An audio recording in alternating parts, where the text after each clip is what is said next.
Hello everyone, welcome to a video from Evolve Parenting.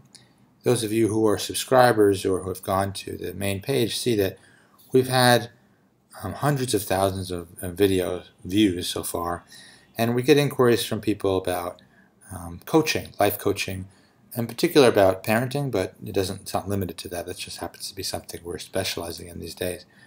And I thought it might be useful to make a video about that. The first question that people often ask is, what's the difference between coaching or life coaching and therapy? And there's often a presumption that life coaching is about finding quick solutions to issues or advice. It's similar to therapy in that it's not about advice, it's about exploration. But therapy comes from an idea of pathology and comes from diving into the past. We're much more focused on, when Jennifer and I work with clients, we're much more focused on the future. Yes, when there are behaviors observed either in ourselves or if you're parents with your children, then it is useful to, obviously, to explore what is the cause of this. For example, what's very common these days is that children are obsessed with sugar, that if you don't keep an eye on them, that they'll eat the whole box of treats. Now, why does this happen? We believe this mainly happens because children are seeking love, and they're not getting it from the family, which can happen if the family is very busy and can't provide the amount of attention the child is evolved to have.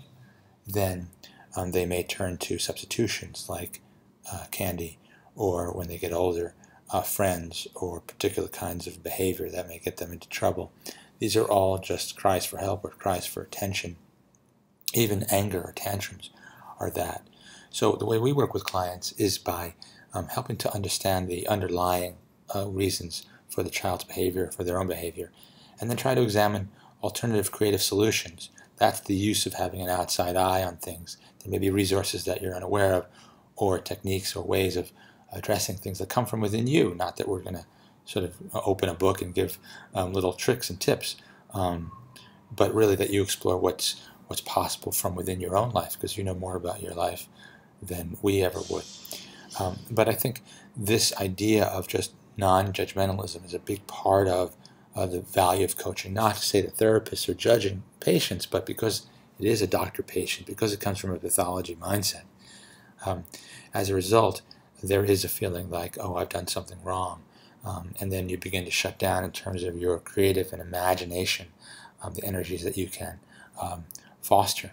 But if you're a parent, also the child can be enrolled in trying to figure out what those solutions might be themselves. There is a paradigm in our society that the child has to be punished, or that we must do whatever the child says, or that the burden of chores or something a child doesn't want to do. These are all assumptions that people often inherit from their friends or their family and just pass on. But if you look at how humans were evolved and how humans act, Jennifer and I did field work in Vanuatu, you see that there is no need for punishment, there's no need for rewards, there's no need for dictatorial behavior, and there's certainly no need for kowtowing or surrendering to whatever the child wants. Likewise, chores don't have to be seen as a burden.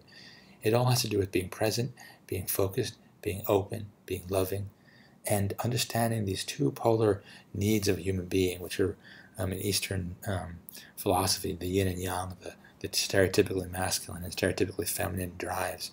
The masculine drive to individuate, to prove yourself, to have your freedom, and not have that curtailed. Now, obviously, as a parent, or if you're an adult, you have to curtail yourself or the child. But how to do that in a loving way, in a supportive way, in a compassionate way, being present for yourself and being present for your child if you have one. The other aspect is the yin, the community focus, the desire to belong, the desire to feel connected. In our society, where everyone is operating in a capitalist structure, there's often a tendency to be in it for yourself, or look at everything as a competition, and certainly academics and schooling exacerbate that. Yes, we want to do homeschooling with our son, but a lot of people can't do homeschooling. It's just not practical. But even if your child is going to school, it's even more important to provide an alternative to that competitive mind frame where everyone is competing with each other to get ahead.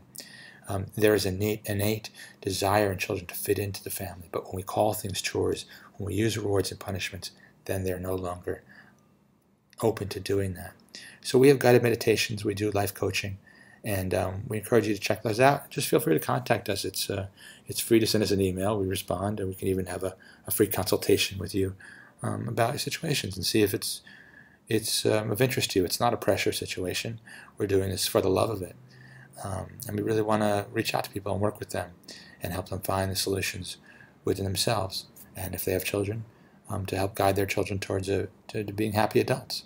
That's really what it's all about.